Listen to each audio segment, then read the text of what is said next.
जब इलेक्शंस होंगे भारत में तो फिर एक बार फिर नरेंद्र मोदी जो है वही प्राइम मिनिस्टर के तौर पर ओथ लेंगे, वही as a prime minister of Hindustan या प्राइम मिनिस्टर ऑफ इंडिया के तौर पे हम उनको देखेंगे। क्लीन स्वीप हुआ है, कैसा देख रहे हैं कि बीजेपी का कोई तोड़ नजर जैसे नहीं आ रहा किसी और पॉलिटिकल पार्टी के पास, बाकी ऐसा है या कुछ और है? मोदी आ गया है।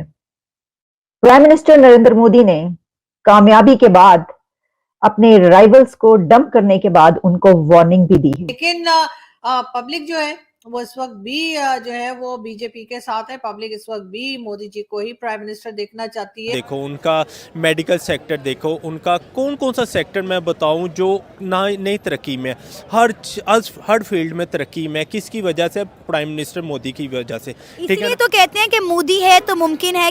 और ब्लूमबर्ग का ये कहना है कि इंडिया के प्राइम मिनिस्टर नरेंद्र मोदी की जीत के बाद अब मार्केट और ज्यादा बढ़ेगी।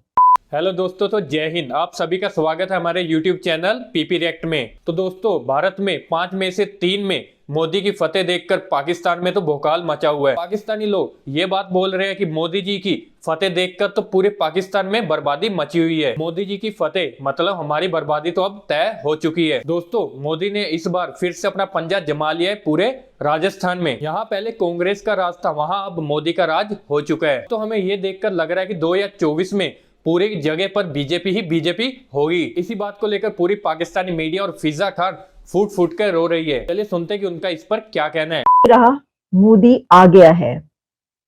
प्राइम मिनिस्टर नरेंद्र मोदी ने कामयाबी के बाद अपने राइवल्स को डंप करने के बाद उनको वार्निंग भी दी है।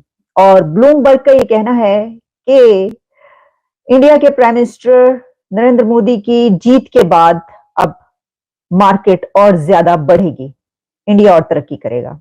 हमने इससे पहले आपको लाइव हाथ के हाथ दस्ती के दस्ती ये बताया था कि नरेंद्र मोदी साहब जो हैं वो जीत चुके हैं। 3 स्टेट्स में उन्होंने कामयाबी हासिल की है और ऐसी जबरदस्त कामयाबी हासिल की है कि उसका चर्चा जो है वो दूर दूर तक है। और हुआ कुछ यूं है कि ना सिर्फ उन्होंने कामयाबी हासिल की, बल्कि इसके साथ साथ उन्होंने जो उनके राइवल्स हैं, जिनको उन्होंने बहुत ही बुरे तरीके के साथ डंप किया है, उनको धमकी भी दे डाली है, चेतावनी दी है। जो प्राइम मिनिस्टर नरेंद्र मोदी है, उन्होंने वार्न किया है अपने राइवल्स को, अपने मुखालफिन को, अपने दुश्मनों को, यानी कि उन पार्टीज को जो कि उनके खिलाफ उनके मद्दे मुकाबिल थी। और जाहिर है कि आप जानते हैं कि कांग्रेस जो है इसमें सरफहरिस्त है, उनको उन्होंने एक क्या कहा है, वार्न किस तरीके से किया, वो भी आपके सामने रखेंगे। ब्लूमबर्ग क्या कह रहा है वो भी बताएंगे। देखिए, ये जो मैं अपने प्रोग्राम्स में कई दिन से ये कह रही थी कि जालिमों मोदी आ रहा है, तो वो अब तय हो गया। अब ये पता चल गया कि अब वो आ नहीं रहा, अब वो आ गया। हुन तुसी जो कर लो करना है, जो कुछ करना है तुसी कर लो क्योंकि अब कुछ नहीं हो सकता। मोदी साहब जो आ चुके हैं, पधार चुके हैं। और सिर्फ ये नहीं कि उन्होंने 3 स्टेट्स यानी कि मध्य प्रदेश, छत्तीसगढ़ और राजस्थान में कामयाबी हासिल की है, बल्कि जो आने वाले लोकसभा के 2024 के इलेक्शंस हैं उसकी भी गारंटी दी जा चुकी है कि वो भी प्राइम मिनिस्टर नरेंद्र मोदी की जमात बीजेपी जीतेगी। तो अभी भी आ गया है और आगे जो है उसकी भी गारंटी हो चुकी है कि वो भी आएगा। मतलब आएगा क्या, समझे, आ गया। ये जो इलेक्शंस हैं इसको पूरी दुनिया में इस तरीके से देखा जा रहा है कि ये इलेक्शंस दरअसल जो आने वाले अब इलेक्शन है, जनरल इलेक्शंस जो हैं, लोकसभा के जो इलेक्शन, उसकी ये एक गारंटी है। इस इलेक्शंस ने बता दिया है कि अवाम का मूड क्या है। लेकिन मैं आपके सामने ये रखना चाहती हूँ कि बड़े ढोल बाजे बजाए गए और बहुत वहां पे जश्न मनाया जा रहा है, फूलों की पत्तियां निछावर की गई, सब कुछ किया गया। तो उसी के साथ जो है जब मोदी साहब की स्पीच उन्होंने जो की है, विक्ट्री स्पीच जिसको कहते हैं, तो उस विक्ट्री स्पीच में जहां उन्होंने उन राइवल्स जिनको डंप किया, उन्होंने बुरे तरीके से शिकस्त दी है, ऐसी जबरदस्त डिफीट दी है, उनके लिए उन्होंने वार्निंग भी दी। तो मैं अभी अपने इस वक्त के प्रोग्राम में उनकी स्पीच वैसे है बड़ी जबरदस्त, यानी सारी स्पीच ही जो है वो सुनने के लायक है या मैं आपके लिए चला सकूं, तो मैं इस वक्त सिर्फ एक पार्ट चलाऊंगी जो मैं बात कर रही हूँ अपने इस प्रोग्राम में। जो मैंने देखे ना, ये जो विन है उनकी, विक्ट्री है, इसके कई एक एंगल्स हैं, उस पर बहुत सारी हम बातें कर सकते हैं, लेकिन इस वक्त मैं सिर्फ उस पर बात करूंगी कि जो ये बात की जा रही है, ब्लूमबर्ग इंटरनेशनल मीडिया इसको कैसे देख रहा है, और दूसरा ये कि उन्होंने ये जीतने के बाद, राइवल्स को डंप करने के बाद जो ये कहा है कि वार्न किया वो क्या है? हिंदुस्तान में जी लोकल बॉडी इलेक्शंस चल रहे थे और उसके बाद पता ये लगा है कि नरेंद्र मोदी जी की पार्टी यानी कि बीजेपी जो है प्रोमिनेंट तरीके से इस इलेक्शन में ज्यादा सीटें लेकर कामयाब हुई है। और यकीनन ये बात जो है वो राहुल गांधी और अपोजिशन जो है उनके लिए यकीनन फिक्रमंद ही होगी, क्योंकि बहुत से लोग शुरू में ये भी कह रहे थे कि जो इलेक्शंस आ रहे हैं नेक्स्ट ईयर यानी जो इलेक्शंस आ रहे हैं भारत के, उसमें ये कहा जा रहा था कि जी मोदी जी को कई तरह की प्रॉब्लम्स फेस करनी पड़ सकती है, टफ टाइम दे सकती है अपोजिशन।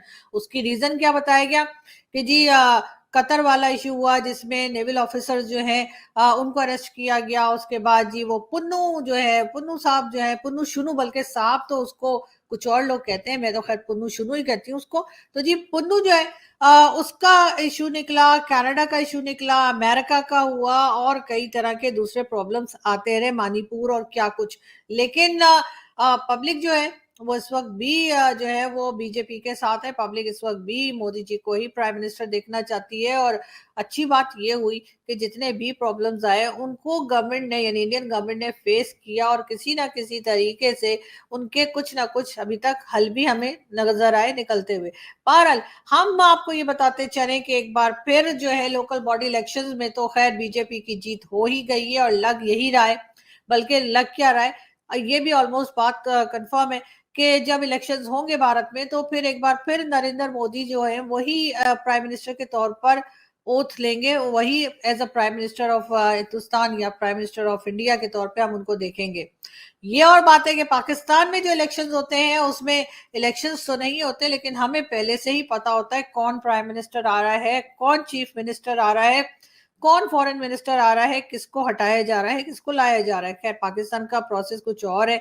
हमारे यहाँ जो है जो लोग फैसले करते हैं वो आपको मालूम है, हमारी स्टैब्लिशमेंट है जो कि ये डिसाइड करती है कि कौन आ रहा है और कौन जा रहा है। लेकिन भारत में वोट जो लोग देते हैं यानी कि पब्लिक जो है उसकी इंपॉर्टेंस है, जो पब्लिक वोट करती है उस वोट के ऊपर ही जो है फैसले किए जाते हैं और उस वोट के जरिए ही कोई भी प्राइम मिनिस्टर या कोई भी पॉलिटिकल पार्टी जो है वो अपनी हुकूमत बनाती है। तो दोस्तों आप सभी ने सुना कि इस पर पाकिस्तानी मीडिया और फिजा खान का क्या कहना है। तो इसको देखकर दोस्तों आपको क्या लगता है कि 2024 में सब जगह पे बीजेपी की सरकार आ पाएगी? नीचे कमेंट बॉक्स में जरूर बताइएगा। मोदी की इस जीत को लेकर पूरे ही पाकिस्तान में ये खौफ फैला हुआ है कि अगर मोदी इस बार फिर से चुनाव जीत गया तो हमारे तो पाकिस्तान का वो जीना हराम कर देगा, क्योंकि मोदी का सब जगह पर बहुत ज्यादा नाम जो चलता है, जैसे कि रसिया में, अमेरिका में, यहाँ तक कि बड़े बड़े प्रेसिडेंट तक उनके आकर पांव छूते हैं। ये भोकाल नहीं तो और क्या है मोदी जी का। और बाकी जो जलते हैं उनको जलने दो, जो डरते हैं वो तो डरेंगे ही ना, तो वही करेंगे ना जो राम जी को लाया है हम तो उसी को लाएंगे ना। तो दोस्तों आज की वीडियो में इतना ही। अगर आपको ये वीडियो अच्छी लगे तो वीडियो को ज्यादा से ज्यादा लाइक करना, शेयर करना, और अगर आपने अभी तक हमारे चैनल को सब्सक्राइब नहीं किया है तो चैनल को भी थोड़ा प्यार दीजिए, क्योंकि हमें आपके प्यार की सपोर्ट की बहुत ज्यादा जरूरत है। तो मिलते हैं एक नई वीडियो के साथ, नए अपडेट के साथ। तब तक के लिए जय हिंद, वंदे मातरम।